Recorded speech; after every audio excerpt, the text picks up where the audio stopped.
Salut les amis. Bon, je prends un petit peu de temps pour vous décrire le contenu de mon sac. Je suis 2 jours avant le départ là, il y a tout qui se précipite, c'est un petit peu le bordel dans ma chambre. Mais enfin, je vais essayer de vous détailler tout ça avec précision. Donc voilà, grosso modo, tout ce qu'il y a dans mon sac. Hop, je sais pas si on voit bien. Ici c'est peut-être mieux. Voilà. Donc si on fait ça un peu plus en détail, ici j'ai toute la partie hygiène, donc j'ai pris une serviette microfibre, une petite serviette microfibre, des lingettes biodégradables pour bébé. Alors ça c'est très utile, hein, dès qu'on n'a pas d'eau ou quoi, on peut se laver la figure avec. Vraiment pratique, on n'a pas besoin de se sécher. Donc ici c'est une petite trousse de toilette avec un déodorant à la pierre d'Alain. Un petit gel pour les mains, donc ça c'est pratique aussi pour se nettoyer quand on n'a pas d'eau, quand on n'a pas de savon. Donc des ciseaux, une pince à épiler, un coupe-ongle, une brosse à dents bien évidemment avec le dentifrice, euh, un savon de Marseille donc pour la peau et un autre savon de Marseille, ça c'est pour nettoyer les vêtements, etc. Donc voilà. Ici on a l'équipement informatique, donc là c'est tous mes chargeurs et ce qui va me permettre de connecter les vidéos. Et j'ai pris un petit iPad pour pouvoir faire des vidéos en ligne et tout ça. Au niveau vestimentaire, qu'est-ce qu'on a?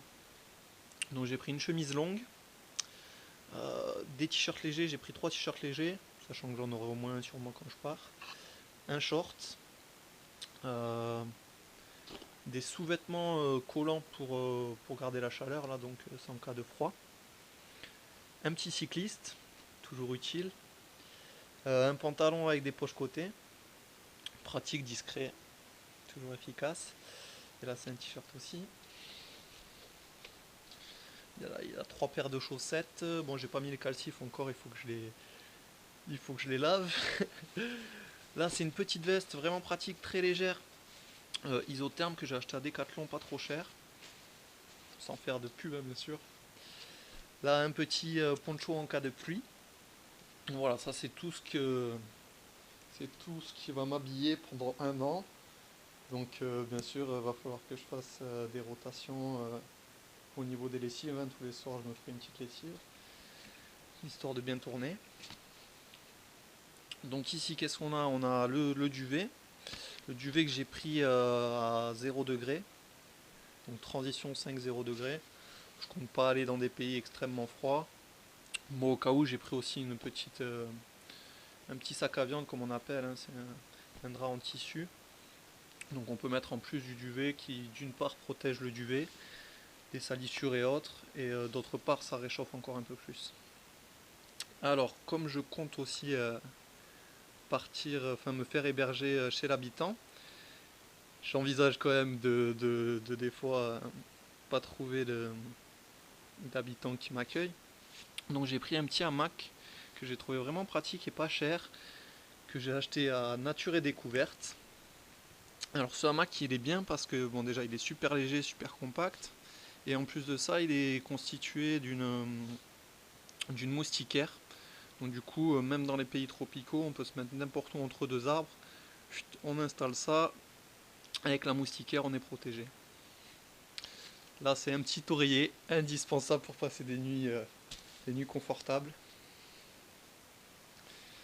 Ici on a quoi? Ici on a la boîte à pharmacie. Alors je vous détaille pas le contenu de la boîte à pharmacie, ça dépend de là où vous comptez partir en fait, hein. Renseignez-vous auprès de votre médecin, il vous indiquera les médicaments que vous avez besoin en prévision d'une quelconque désagrément ou quelconque maladie. Voilà. Alors ici on a ensuite la partie des accessoires. Alors les accessoires, moi j'ai acheté cette petite pochette en fait qui sert à mettre les documents et l'argent et les billets. Donc qui est bien pratique parce qu'elle s'accroche directement à la ceinture et on peut la glisser sous le pantalon. Hop, comme ceci. Voilà. Donc au moins avec ça on est sûr de ne pas se faire voler. C'est vraiment pratique. Bon, j'en ai acheté une autre, je sais pas si je vais la prendre en fait. c'est pour mettre pareillement sous les pantalons mais au niveau du torse. Voilà. Là il y a des couvertures, une couverture de survie. Donc si jamais il y a un pépin, qu'on se retrouve dans la rue sans sac, bon, remarque si on n'a plus le sac, on n'a plus la couverture. Ouais, enfin, c'est si jamais on prévoit au cas où des intempéries ou quoi, on a toujours ça à disposition. Alors là, c'est ma petite boîte à outils, comme je l'appelle, la boîte à accessoires. Donc j'ai une ficelle, une corde de 10 mètres là, toujours utile pour étendre le linge ou quoi que ce soit. De la ficelle, il en faut toujours. Une petite boîte à couture, vraiment pratique pour accommoder les petits trous, les entailles, quoi que ce soit, ou remettre un bouton, il y a des petits boutons en dispo et tout. Donc un écran insecte spécial tropique, donc comme j'envisage d'aller dans des pays à fort risque de paludisme, il vaut mieux prévoir, comme on dit, il vaut mieux prévenir que guérir. Donc surtout bien penser à se protéger au niveau des moustiques. Là c'est un petit couteau, donc un opinel, hein, vraiment pratique, fin, léger, solide, bon matos. Une boussole, toujours une boussole. Un antiseptique donc, en cas de plaie, un baume à lèvres, une petite lampe dynamo quand on tombe en panne, la frontale,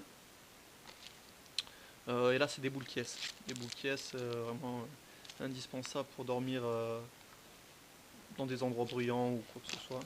Alors ça c'est un truc que j'ai trouvé au vieux campeur.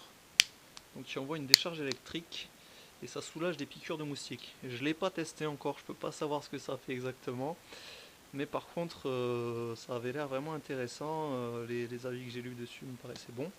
Donc je l'ai acheté. Là, j'ai un petit couteau suisse. Bon, c'est un petit couteau suisse banal, hein.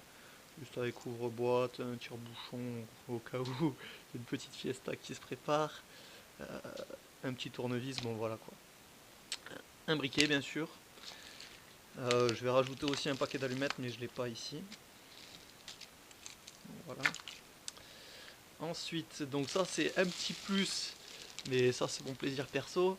J'ai pris plein de ballons à sculpter, donc pour offrir aux enfants sur mon passage ou même à mes hôtes, hein, je leur ferai des petits sculptages en ballon, des petits chiens, des petites fleurs, des petits trucs. Donc du coup c'est pour offrir en compensation enfin voilà quoi. C'est une rétribution pour ceux qui m'hébergent. Puis je sais que pour les enfants, ça leur fait toujours plaisir. Alors là, j'ai quoi? Ah oui, là, j'ai un petit sandorf en fait, un petit sando. C'est un sando à linge, on appelle ça. Donc c'est très pratique parce qu'en fait, on peut s'en servir à la fois de sando et sinon, on peut le mettre entre deux arbres et mettre les habits entre. En fait, c'est deux câbles torsadés et du coup, par leur tension, on peut mettre les habits entre pour les étendre. C'est vraiment pratique. Là j'ai deux cordes pour accrocher le hamac, un petit harmonica. Moi je suis vraiment pas un expert, hein, je vous le dis, je débute tout juste, mais je me dis comme je voyage, je vais peut-être avoir un petit peu de temps libre devant moi, des espaces, euh, des espaces de liberté devant qui vont s'offrir à moi, donc ça sera une bonne occasion d'apprendre un instrument. Et là ensuite c'est au niveau donc des, ouais, enfin, des petits cahiers là, c'est un carnet de voyage donc assez joli. Je vais essayer de faire un truc assez propre dedans. Faire une sorte de livre d'or quoi. Bon pour l'instant il est vide bien sûr. Là c'est un petit carnet donc qu'on peut mettre dans la poche, soit dans la poche latérale du sac, soit dans sa poche directement. Là j'ai marqué tous mes contacts utiles. Voilà, vraiment pratique. Dès qu'on a une information à marquer, on sort le carnet, on la note, au moins on est tranquille, on est sûr de ne pas l'oublier. Et là c'est un petit arabe sanglé, bon, je suis pas une grosse lumière en anglais, hein, je suis pas du tout bilingue, je me débrouille, mais si jamais j'ai un petit trou, c'est léger, c'est pratique, je le mets dans le sac, au moins je suis pas embêté. Ça c'est mon pied. Donc voilà, au niveau de ce que je vais prendre, si je vais prendre ce petit téléphone aussi, je vais acheter un petit téléphone de voyage vraiment pas cher, léger, que je puisse emporter partout. Voilà, donc c'était le contenu de mon sac. j'espère que ça vous a plu et puis bon voyage si vous espérez partir.